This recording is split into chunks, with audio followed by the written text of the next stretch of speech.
Assalamualaikum warahmatullahi wabarakatuh. Apa kabar anak-anak ibu sekalian? Semoga kita selalu sehat. Amin, amin ya rabbal alamin.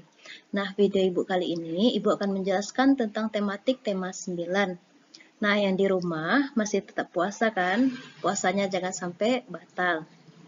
Nah, sebelum belajar, sebaiknya anak-anak ibu kita berdoa ya, supaya pelajarannya bisa kita tangkap. Nah, di sini ibu akan menjelaskan tentang tematik tema 9, yaitu subtema 3, manusia dan benda di lingkungannya. Nih, bisa dibuka bukunya benda-benda di sekitar kita, yaitu buku 5i. Bu, next. Tujuan pembelajaran kita kali ini yaitu siswa dapat menentukan sikap menjaga persatuan dan kesatuan. Yang kedua, siswa dapat menentukan unsur-unsur yang terdapat dalam iklan. Yang ketiga, siswa dapat membedakan zat tunggal dan zat campuran. Yang keempat, siswa dapat menentukan tujuan kegiatan ekonomi dan cara menghargai usaha orang lain. Yang kelima, siswa dapat menentukan seni rupa daerah serta batik daerah. Nah, lanjut, ini PKN. Contoh sikap yang menerapkan persatuan dan kesatuan antara lain sebagai berikut. Nah, yang pertama mengembangkan sikap tenggang rasa. Yang kedua, tidak memaksa kehendak kita kepada orang lain. Dan yang ketiga, tidak membeda-bedakan suku, ras, dan agama dalam berteman. Next. Kita masuk bahasa Indonesia. Di sini bahasa Indonesia kita akan mempelajari tentang iklan. Nih, ada contohnya iklan teh pucuk ibu berikan. Di sini tujuan iklan yaitu memperkenalkan sebuah produk atau jasa. Yang kedua, menawarkan sebuah produk atau jasa. Yang ketiga, menyarankan seseorang untuk membeli atau menggunakan jasa yang ditawarkan. Nah, ini tujuan dibuat iklan. Unsur-unsur iklan nih, bisa kita perhatikan teh pucuk ini. Di sini ada nama produk yaitu teh pucuk, ada gambar yang menarik. Ini dibikin gambar yang menarik. Yang ketiga, ada kalimat iklan. Dia ada kalimatnya tentang apa. Yang keempat, keunggulan produk. Ini keunggulan produknya apa? Next, ciri-ciri iklan. Ciri-ciri iklan ini informatif. Yang kedua, bahasanya singkat dan padat. Yang ketiga, komunikatif. Dan yang keempat, menarik. Nah, di sini tentang masih iklan. Iklan berdasarkan isinya. Itu kita bagi menjadi 3. Ada iklan pemberitahuan atau pengumuman. Yang kedua, iklan penawaran atau niaga. Yang ketiga, iklan layanan masyarakat. Nah, di sini contohnya iklan pengumuman di sini. Menyampaikan informasi contohnya pengumuman ujian, ulang tahun, berita duka, dan perkawinan. Ini contohnya berita duka. Ini namanya iklan pemberitahuan atau pengumuman. Yang kedua, iklan penawaran atau niaga. Adalah iklan yang berisi penawaran suatu produk atau jasa. Contohnya ini, jual beli rumah. Ini contoh iklannya nih. Contoh iklan penawaran. Contoh iklan layanan masyarakat. Ialah iklan yang bertujuan memberikan penjelasan kepada masyarakat tentang sebuah informasi penting. Contohnya gerakan makanan seimbang. Ini contohnya Ibu munculkan ini. Jaga diri dan keluarga Anda dari virus corona. Selalu memakai masker dan menjaga jarak. Ini merupakan contoh iklan layanan masyarakat. Ada juga untuk anak-anak Ibu sering ketemu, ayo imunisasi, itu juga layanan masyarakat. Next. Yang selanjutnya yaitu IPA. Di sini ada materi. Materi itu kita bagi menjadi 2. Ini ada zat tunggal atau zat murni, dan yang kedua ada zat campuran. Zat tunggal ini atau zat murni terbagi menjadi 2 lagi, yaitu ada unsur dan ada senyawa. Yang kedua yaitu zat campuran. Campuran ini terbagi lagi menjadi 2, yaitu campuran homogen dan heterogen. Nah, nanti setelah ini akan kita bahas satu-satu. Ini zat tunggal. Zat tunggal atau zat murni adalah zat yang komposisinya terdiri atas zat-zat dengan sifat yang sama. Ada unsur yaitu zat yang tidak dapat diuraikan menjadi zat lain atau melalui reaksi kimia. Berarti unsur itu tidak dapat diuraikan. Ini ada contohnya unsur. Unsur berupa gas, ada nitrogen, oksigen, hidrogen, ozon, dan helium. Yang kedua yaitu unsur berupa padat atau berbentuk padat, ada logam dan non-logam. Kalau logamnya yaitu aluminium, besi, nih contohnya tembaga, seng, dan non-logam ada karbon, fosfor, dan belerang. Yang kedua ada senyawa. Senyawa yaitu zat yang terdiri dari dua atau lebih yang bergabung menjadi reaksi kimia. Contohnya air. Air itu terbuat dari oksigen dan hidrogen. Dan gula dapur itu merupakan campuran dari natrium dan klorin. Contoh senyawa lagi yaitu gula dapur, sukrosa, dan asam asetat. Nah, inilah pembagian zat tunggal. Nah, kita masuk zat campuran. Tadi ada dua, ada homogen dan heterogen. Homogen di sini ciri-cirinya sebagian tercampur rata, zat penyusunnya tidak dibedakan. Itu namanya homogen. Kalau heterogen, ciri-cirinya jika kita diamkan, zat pelarut dan terlarutnya terpisah. Campuran bersifat keruh dan tidak tembus cahaya. Ini homogen contohnya gula pasir dan air mineral.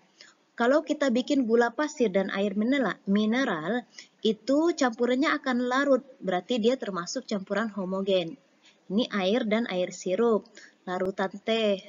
Ini merupakan contoh homogen, dia terlarut secara merata. Kalau heterogen, dia tidak melarut secara merata. Contohnya air keran dan tinta. Ini kalau kita campurkan, dia tidak akan melarut dan tidak akan menyatu. Air dengan pasir, anak-anak ibu kalau dicampur air dengan pasir, pasti tidak akan menyatu. Air dengan minyak, ini merupakan contoh campuran heterogen. Ini contohnya. Ini yang pertama gambarnya yaitu air dan sirup. Ini air dan gula, dia akan tercampur rata. Sedangkan campuran heterogen, ini air dengan minyak atau air dengan pasir. Nah, inilah dua campuran homogen dan heterogen. Kita lanjut IPS. Ada kegiatan ekonomi. Kegiatan ekonomi sudah pernah kita pelajari pada pembelajaran sebelum-sebelumnya.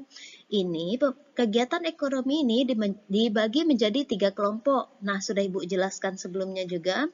Ada produksi, ada distribusi, dan ada konsumsi. Nah, Ibu akan menjelaskan di sini tujuannya saja. Tujuan produksi di sini yaitu untuk memenuhi kebutuhan konsumen. Sedangkan tujuan produsen untuk mencari keuntungan atau laba. Tujuan distribusi di sini yaitu untuk menyebarluaskan dan memeratakan hasil produksi kepada konsumen. Yang ketiga konsumen atau orang yang menggunakan barang disebut dengan konsumen. Yang ketiga konsumsi. Nah, Ibu sudah tahu kan, sudah dijelaskan juga. Tujuan konsumen di sini untuk memenuhi kebutuhan atau keperluan kehidupan sehari-hari. Nah, di sini Ibu cuma menjelaskan tentang tujuan dari kegiatan ekonominya. Yang selanjutnya, sikap dalam menghargai dan menghormati keragaman mata pencarian masyarakat lain. Nah, kalau kita menjual, orang lain juga menjual. Nah, ini harus sikap, kita harus menghargai dan menghormati sesama penjual. Yang pertama, tidak menghina dan mencela pekerjaan seseorang. Tidak mempersulit pekerjaan orang lain. Yang ketiga, tidak berbuat curang sehingga merugikan pekerjaan orang lain. Yang keempat, bersaing dengan adil dan tidak boleh curang. Selanjutnya SPDP. Ada di sini yaitu belajar tentang seni rupa. Seni rupa dibagi atas dua.